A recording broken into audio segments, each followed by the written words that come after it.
Hello and good morning everyone. आप सभी लोगों का स्वागत है स्टडी ग्लोव्स पर और डेली करंट अफेयर के सेशन में आप सभी लोगों का स्वागत है। कल कई स्टूडेंट का मुझे मैसेज आया कि सर आपने वीकली करंट अफेयर नहीं लिया है।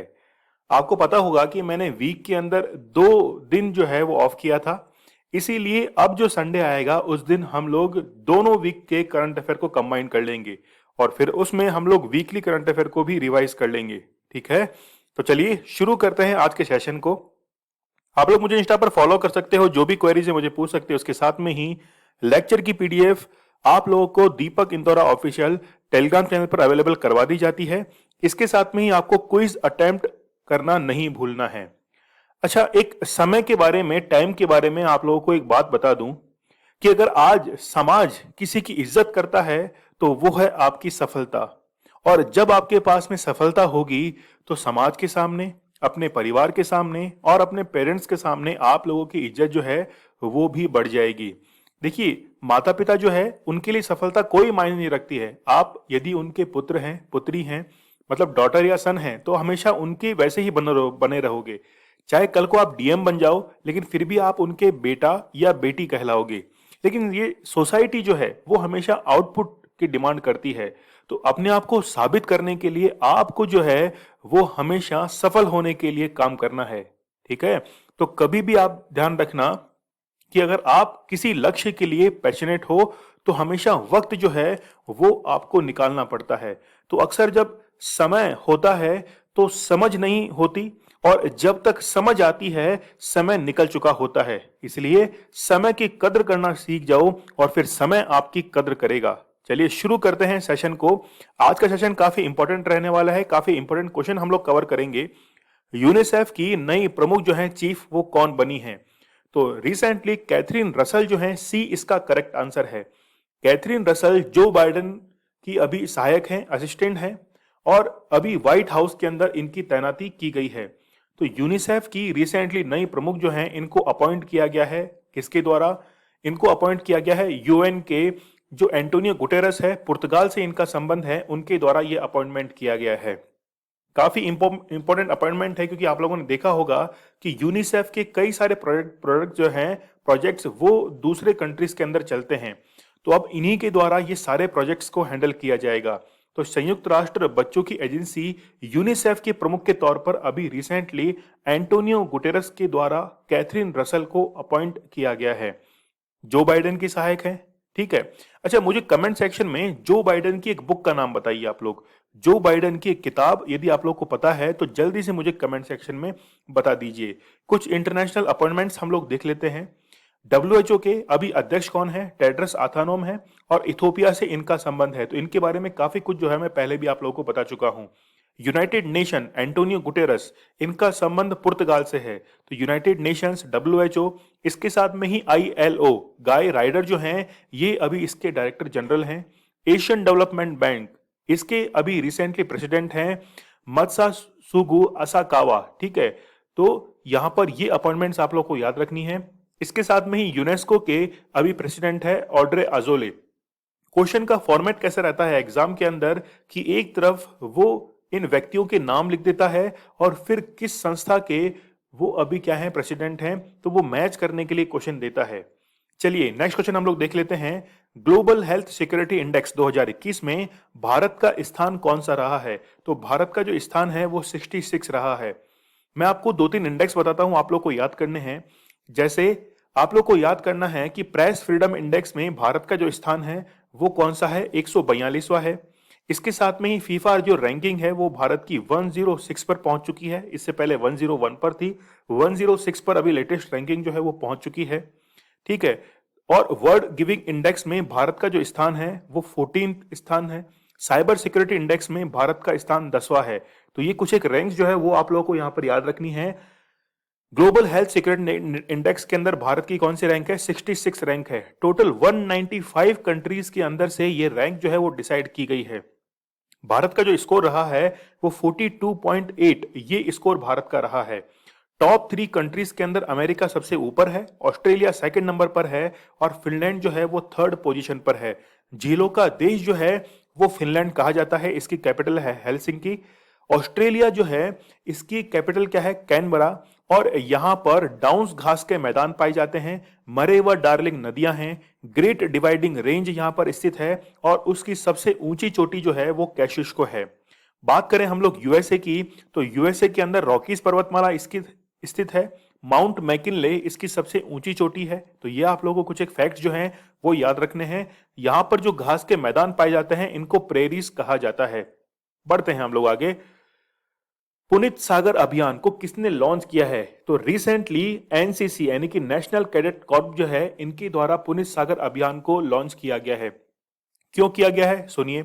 समुद्र तट के किनारे गंदगी जो है वो फैली रहती है, जितने भी सिटीजन्स हैं वो प्लास्टिक का यूज करते हैं, बॉटल्स को वहीं फेंक देते हैं, वहां पर घूमने के लिए आते हैं तो चप्पल जूते तक इनके यहाँ पर मिलते हैं, तो पूरी गंदगी जो है वो यहाँ पर फैली रहती है। इसलिए एनसीसी ने ये डिसाइड किया कि तटों की जो है वो साफ सफाई की जाए और इसी के लिए अभियान जो है वो चलाया गया है।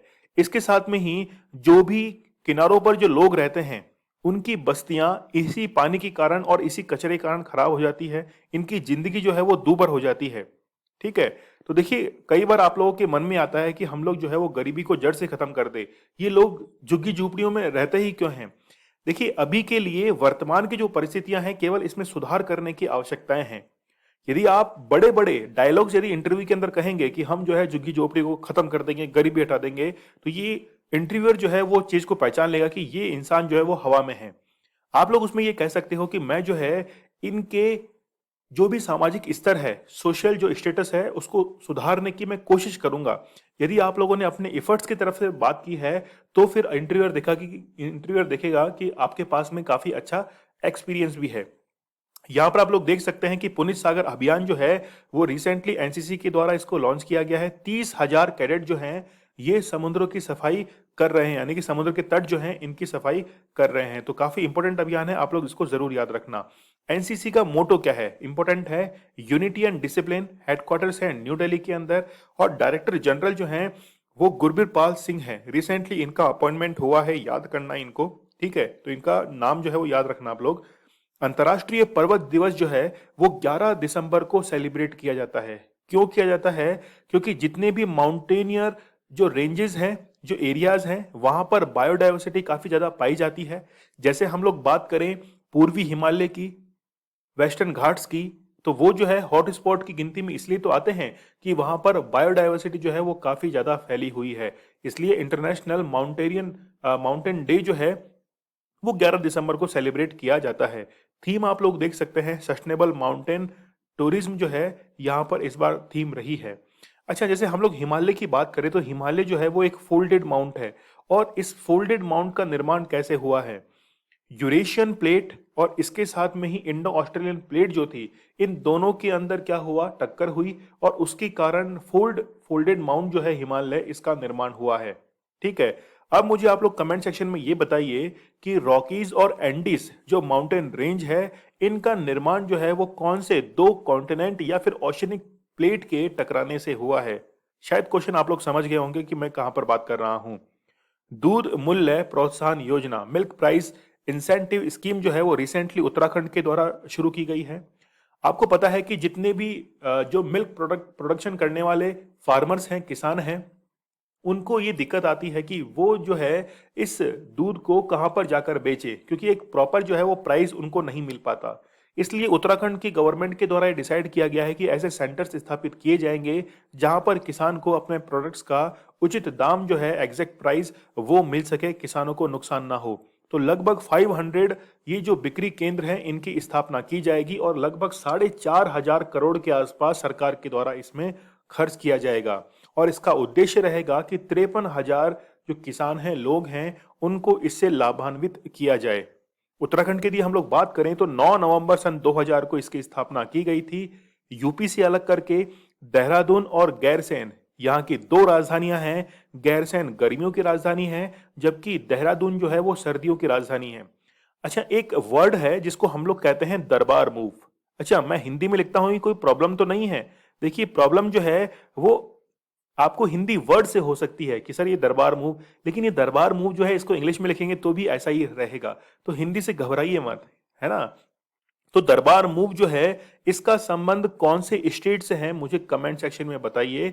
क्या ये वर्तमान में चल रही है, खत्म हो गई, क्या है इसके बारे में मुझे कमेंट सेक्शन में जरूर बताइएगा। चीफ मिनिस्टर हैं उत्तराखंड के पुष्कर सिंह धामी। गुरमीत सिंह जो हैं वो यहाँ के गवर्नर हैं।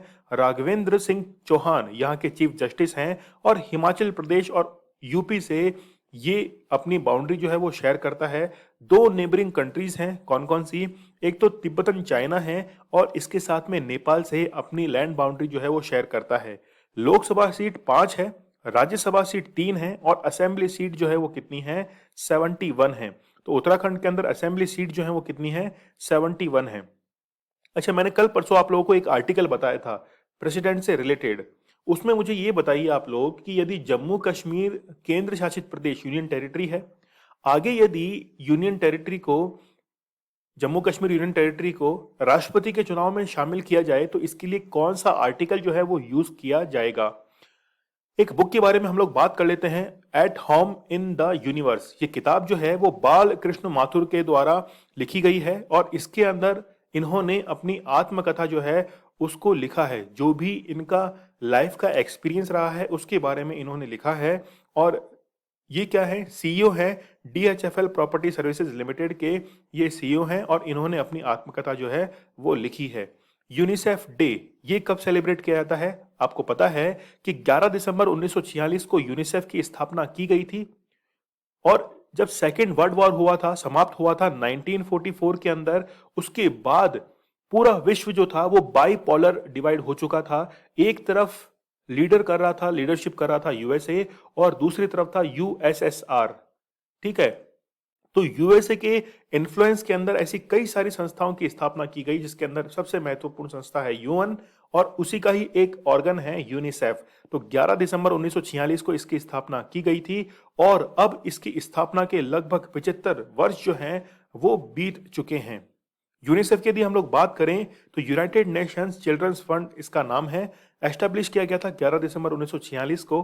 न्यूयॉर्क के अंदर इसके हेडक्वार्टर हैं और न्यूयॉर्क के अंदर ही आईएमएफ और वर्ल्ड बैंक इनके हेडक्वार्टर भी कहां पर है? वॉशिंगटन डीसी के अंदर। न्यूयॉर्क में नहीं है, वॉशिंगटन डीसी के अंदर, डिस्ट्रिक्ट ऑफ कोलंबिया के अंदर इन वर्ल्ड बैंक और आईएमएफ के भी हेडक्वार्टर्स हैं। प्रेसिडेंट कौन है? हेनरिटा फोर जो हैं वो यूनिसेफ की अभी प्रेसिडेंट हैं। नेक्स्ट देखिए, बहुत ही प्रतिष्ठित पुरस्कार है और जिस चीज से मुझे सबसे ज्यादा डर लगता है वो है मैथमेटिक्स। और मैथमेटिक्स यानी कि डर की बात नहीं है, वैसे मैंने मैथमेटिक्स जो है वो अपने पोस्ट ग्रेजुएशन लेवल तक भी पढ़ी है, लेकिन जिस इंसान से आदमी डरता है ना वही चीज उसको बेहतरीन तरीके से आती है। तो आप डर का मतलब यहां पे समझ सकते हो। तो रामानुजम प्राइज जो है फॉर यंग मैथमेटिशियन अवार्ड ये नीना गुप्ता को दिया गया है और मैथमेटिक्स के क्षेत्र के अंदर ये दिया जाता है। एग्जाम में केवल रामानुजम प्राइज के बारे में वो पूछेगा।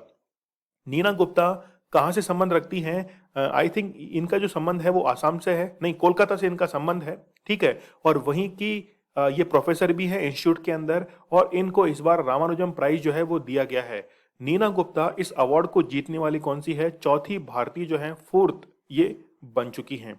ठीक है, काफी इंपोर्टेंट ये अवार्ड है जिसको नीना गुप्ता ने जीता है। नेक्स्ट देखिए कि नीति आयोग ने रिसेंटली ये डिसाइड किया है कि वो 1000 अटल टिंकरिंग लैब जो है इनकी स्थापना करेगी। कहां पर? कौन सी यूनियन टेरिटरी के अंदर? वो करेगी जम्मू कश्मीर में। सबसे पहले ये समझिए कि अटल टिंकरिंग लैब क्या होती है। देखिए, कुछ सब्जेक्ट्स ऐसे होते हैं जिनका प्रैक्टिकल करना जरूरी होता है। जैसे हम लोग बात करें साइंस के अंदर फिजिक्स, केमिस्ट्री, बायोलॉजी, ऐसे ये हैं जिनका एक्सपेरिमेंट जो है वो करना जरूरी होता है। जैसे रिसेंटली आपको पता होगा कि दिल्ली के अंदर लैब ऑन व्हील्स जो है ये कार्यक्रम की शुरुआत की गई थी। वहां पर एक वैन सरकारी स्कूलों में जाकर जो भी स्टूडेंट्स हैं जहां पर लैब अभी अवेलेबल नहीं है तो उनके लिए ये स्पेशल वैन्स की फैसिलिटी जो है वो शुरू की गई थी। तो अटल टिंकरिंग लैब जो है ठीक उसी तरह काम करती है। तो यहां पर जम्मू कश्मीर के अंदर 1000 अटल टिंकरिंग लैब की स्थापना की जाएगी। ठीक है, जम्मू कश्मीर जो है इसकी स्थापना कब की गई थी, यानी कि जब ये यूनियन टेरिटरी कब बना था? 31 अक्टूबर सन 2019 को ये एक एज ए यूनियन टेरिटरी जो था वो रिकॉग्नाइज हुआ था। लेकिन 5 अगस्त 2019 को आर्टिकल 3 के तहत राज्यसभा के अंदर सबसे पहले सिंपल मेजोरिटी से एक बिल जो था वो पारित हुआ। फिर वो लोकसभा के अंदर गया और फिर उसके बाद में वो गया कहां पर? राष्ट्रपति के पास में। और इसी के साथ ही लद्दाख और जम्मू कश्मीर जो थे वो क्या बन गए थे, यूनियन टेरिटरी बने और वहां से आर्टिकल 370 जो है इसको हटा दिया गया था। नीति आयोग की बात करें तो national institute for transforming India, इसकी स्थापना 1 जनवरी 2015 को की गई थी। तो अटल इनोवेशन मिशन के तहत 6 से लेकर 12वीं तक के जो स्टूडेंट्स हैं उनके लिए अटल टिंकरिंग लैब की स्थापना की जाती है। जो साइंस से, मैथमेटिक्स से, टेक्नोलॉजी से जो स्टूडेंट जुड़े हुए हैं उनकी काफ़ी हेल्प इसमें होती है। अगला देखिए कि एक हाथी जो है वो एक मधुमक्खी से काफ़ी घबराता है। ठीक है, तो हाथी का इलाज किसके पास में है, इसी मधुमक्खी के पास में है। तो रिसेंटली रीहब प्रोजेक्ट जो है वो शुरू किया गया है असम गवर्नमेंट के द्वारा, क्योंकि आप लोगों को पता होगा कि एलिफेंट और ह्यूमन कॉन्फ्लिक्ट जो है वो काफी ज्यादा इन दिनों देखा जा रहा है। तो इससे बचने का तरीका क्या है कि जितनी भी खेतों की बाढ़ है वहां पर मधुमक्खियों के जो डिब्बे हैं इनको स्थापित कर दिया जाए। तो जैसे ही हाथी इनसे आके टकराता है तो फिर ये मधुमक्खियां जो हैं वो हाथी को काटना शुरू कर देती हैं। तो यहाँ पर हाथी को थोड़ा बहुत ही नुकसान हुआ है, लेकिन इंसान जो है वो तो बच गया है। तो ये कॉन्फ्लिक्ट से बचाता है। तो ये प्रयोग जो है, ये एक्सपेरिमेंट, ये किसके द्वारा शुरू किया गया है, असम के द्वारा शुरू किया गया है। काफी अच्छा एक्सपेरिमेंट है, मतलब सोच जो है इसके पीछे वो काफी बड़ी है। ठीक है, तो यहाँ पर आप लोग देख सकते हैं कि मानव बस्तियों के अंदर आपको पता है कि काफी ज्यादा कॉन्फ्लिक्ट होता है, तो उसी से बचाने के लिए ये रीहब प्रोजेक्ट को शुरू किया गया है। चलिए 12 दिसंबर के हम लोग करंट अफेयर को रिवाइज कर लेते हैं। प्रतिष्ठित रॉयल गोल्ड मेडल 2022 जो है वो जीता गया है बालकृष्ण दोषी के द्वारा। हैदरपुर वेटलैंड को रामसर साइट का दर्जा दिया गया है। ये वेटलैंड जो है वो बिजनौर यूपी के अंदर स्थित है। कृषि क्षेत्र को बढ़ावा देने के उद्देश्य से आत्मनिर्भर कृषक विकास योजना शुरू की गई है यूपी के द्वारा। मानवाधिकार दिवस मनाया जाता है 10 दिसंबर को। राष्ट्रमंडल भारोत्तोलन चैंपियनशिप 2021 में संकेत महादेव सरगढ़ ने कौन सा पदक जीता है, तो रिसेंटली गोल्ड मेडल जो है वो इनके द्वारा जीता गया है। इसरो ने नाविक के लिए जो एमओयू साइन किया है वो ओप्पो के साथ में किया है। 10 दिसंबर 2021 को सी राजगोपालाचारी जो है इनकी 143वीं जयंती मनाई जाती है। निम्न में से भारत में 1 लाख लोगों को साइबर के क्षेत्र में कौशल प्रदान, स्किल डेवलप करने के लिए एक कार्यक्रम जो है वो माइक्रोसॉफ्ट के द्वारा शुरू किया गया है। आईएसएस पर जाने वाले पहले जापानी पर्यटक जो है वो युशाको मजावे बने हैं। 11 दिसंबर 2021 को प्रधानमंत्री नरेंद्र मोदी ने बलराम जिले में सरयू नहर राष्ट्रीय परियोजना का उद्घाटन किया है। ये कहां पर स्थित है, यूपी के अंदर ये स्थित है। ये कल का हमारा स्टडी ग्लोस क्वेश्चन था कि विश्व एड्स दिवस जो है वो कब मनाया जाता है, तो 1 दिसंबर को इसको सेलिब्रेट किया जाता है। और आप लोगों ने कमेंट किया, इसके लिए सबसे पहले मैं आप लोगों का धन्यवाद करता हूं कि आप लोग जो है वो अच्छे से उस आंसर को कंप्लीट करते हो। ठीक है, तो सेशन को लाइक करना आप लोगों को नहीं भूलना है। और इसके साथ में ही आज का क्वेश्चन आप लोगों के लिए है कि विश्व का पहला वर्ल्ड फर्स्ट फ्लोटिंग सिटी जो है 2025 तक वो किस देश के द्वारा बनाया जाएगा, ये मुझे आप लोग कमेंट सेक्शन में बताना। और ये क्वेश्चन जो है वो काफी इंपॉर्टेंट होने वाला है। ठीक है, तो आपके जो भी क्वेश्चंस हैं मुझे पूछो इंस्टा पर।